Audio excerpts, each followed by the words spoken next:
What if getting started on your biggest dream felt as easy as playing a video game?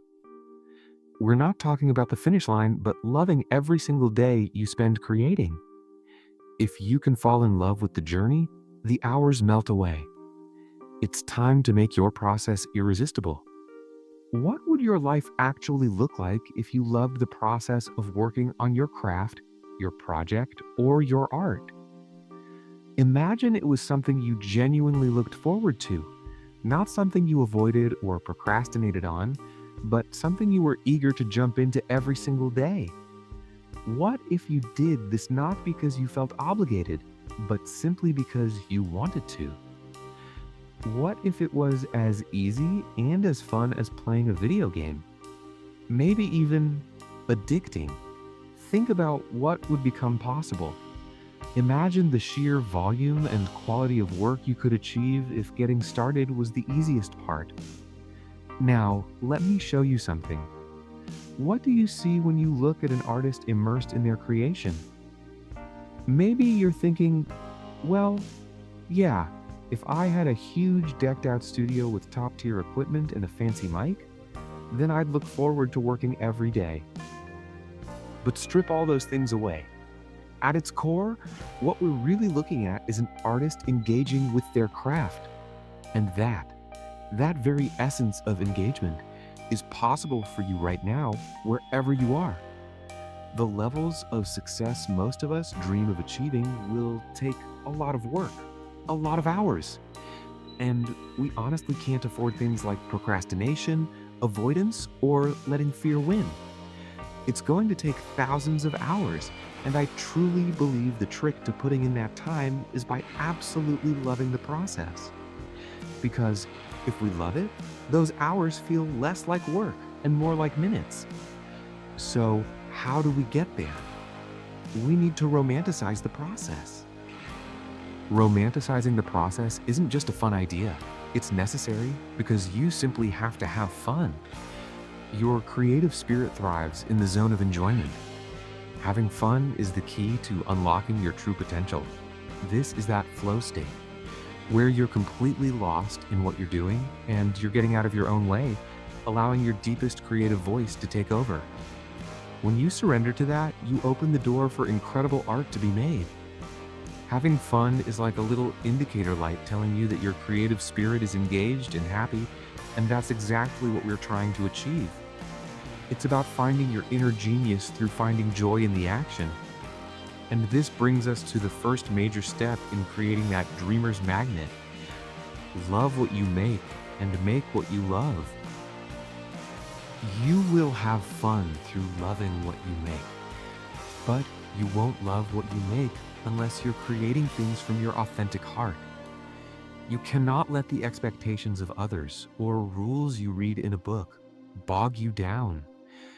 Those exterior pressures will absolutely kill the creative spirit. As soon as you try to contain and limit it with external shoulds, you push it away and start to numb out. You have to make art that you like and you enjoy. So lean into what moves you. Your favorite movies, books, songs, and paintings are great indicators of the type of art you want to bring into the world. Ask yourself what you love and let that inform your style. When you like art, that is your creative spirit talking to you. So listen to it. Be conscious about enjoying the process and enjoying what you're making. The next essential step in truly loving the journey is all about your environment. Where are you working? Where is that physical space where you engage with your process? You need to ask yourself, how can I make this space better for the process? How can I make it more fun?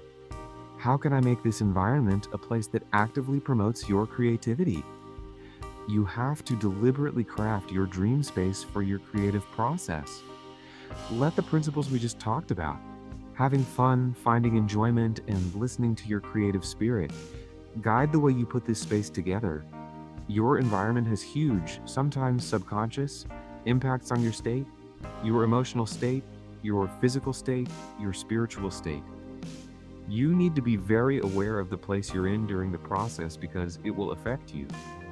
And that's a positive thing because you can use it to your advantage. Put up things that inspire your creative spirit. Surround yourself with visuals and images you resonate with. Print out pictures, put up posters of your inspirations, or display artwork that you genuinely love. Just fill the space with things that bring you joy.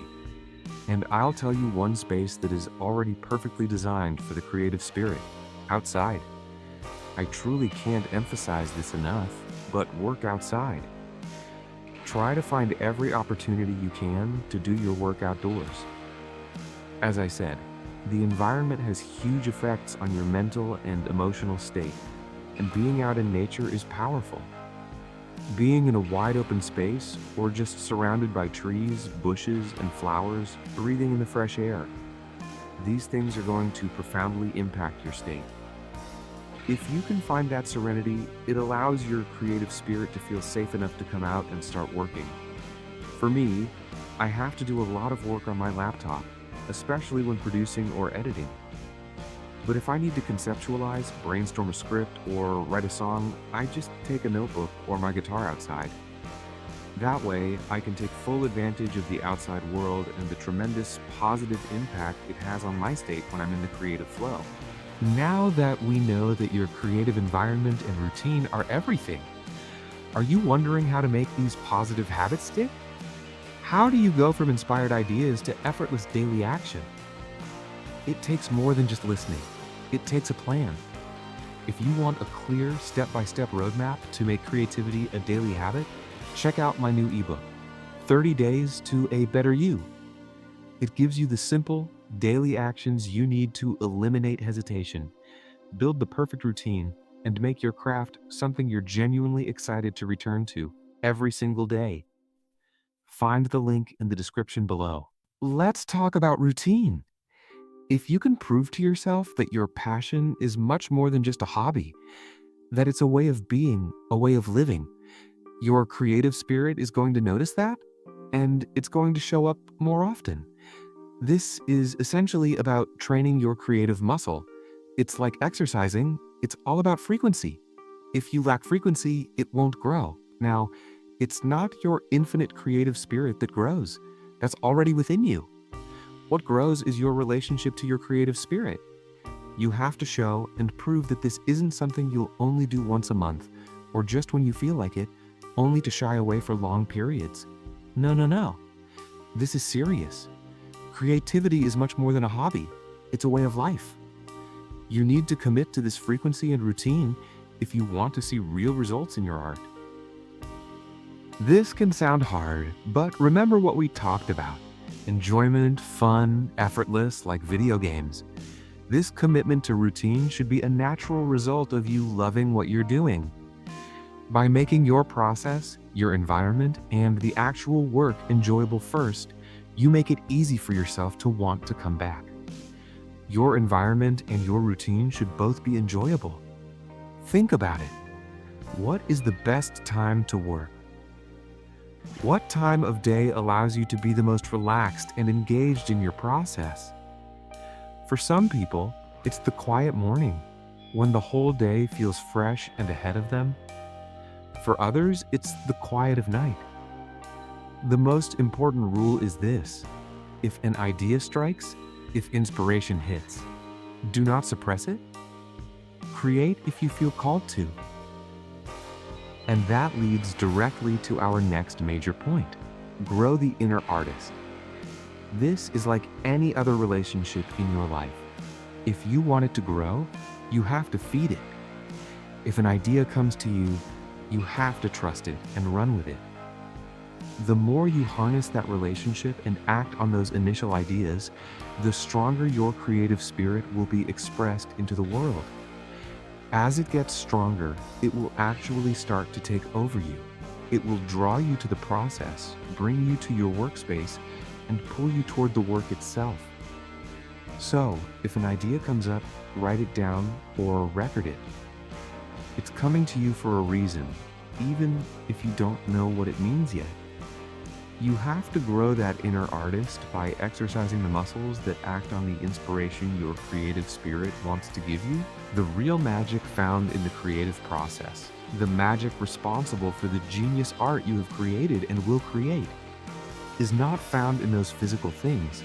It's not in the camera, the microphone, or the expensive pen you use for journaling. It's right here. It's the soul. It's the creative spirit. That is why the relationship you have with your inner artist is the single most important one you must work on and develop throughout this entire process. A powerful way to feed this crucial relationship is by practicing stillness. Practice stillness every single day. Get quiet. Find a time or multiple pockets of time throughout your day where you are just quiet with your own mind. Get out of your own way. Go outside. Be with yourself and just listen. Your job isn't to force a thought or try to ponder something deep. Your job is just to be quiet and listen. You might not be getting ideas because you're always filling the silence with noise. Don't fill in the silence. Don't play music or a podcast every time you do a basic human task like washing the dishes, taking a shower, or folding laundry. During those moments, just let the silence be there. Maybe you don't want to work on your craft because you don't have fun ideas to act on. Well, here you go. Here is the golden opportunity to actually get ideas. It's right there in front of you. The allowance for those thoughts to come in. But you keep filling it with noise. You have to get serious and harness this relationship. I know it can be hard to just sit in silence because of our fast-paced habits and tendencies. But the reason it's hard is precisely because it is so rewarding. I promise you, if you just sit in the stillness, if you give your mind some quiet time, your soul is going to start sending you messages. The creative spirit will deliver the ideas. It's right there. You don't have to go out and chase it. You don't have to create it. All you have to do is receive it. And lastly, we need to talk about the power of perspective. Sometimes we don't see the true beauty that is constantly surrounding us because our view is clouded by fear, false beliefs, and limiting thoughts. But if we can, one last time, just get out of our own way, we can see this beauty. We can see how much of a gift all of this actually is. The opportunity to be able to do something that we love. To be able to engage with our soul in such a magical manner through this craft, through this art. We get to experience the sheer magic of our own souls. Sometimes you just have to shift your perspective to see that truth. And I promise you this, if you don't find a way to enjoy and be grateful for the process right now, you won't be able to do it later. You won't be able to do it at that point you think you will. When you reach that ultimate level of comfort and success, you won't magically be happy or satisfied then unless you find a way to tune into that truth today. Romanticizing the process may sound like you're trying to make things seem like something they're not, but it's the opposite. By romanticizing the process, you're actually getting closer to the truth. You're getting closer to the true magic and genuine gift that is right in front of us all. We should be enjoying this because that ultimately is the whole point of it all. This is what we want to do. This is our dream. Now, I'm not saying there won't be struggle. I'm not saying you don't have to be disciplined or that there won't be problems and days when it's hard. Those are all beautiful things. Those are all good signs. We're getting stronger because of them. We should learn to love those things as well. We should learn to love the entire process with all of its ups and downs, all of its burdens and its triumphs. This is all a gift. If there's a part of you that's currently pushing you away from the work, you have to find. You have to rediscover the part within you that's going to push you back toward the work. Romanticize the process. Find the fun. And remember the magic that's always there.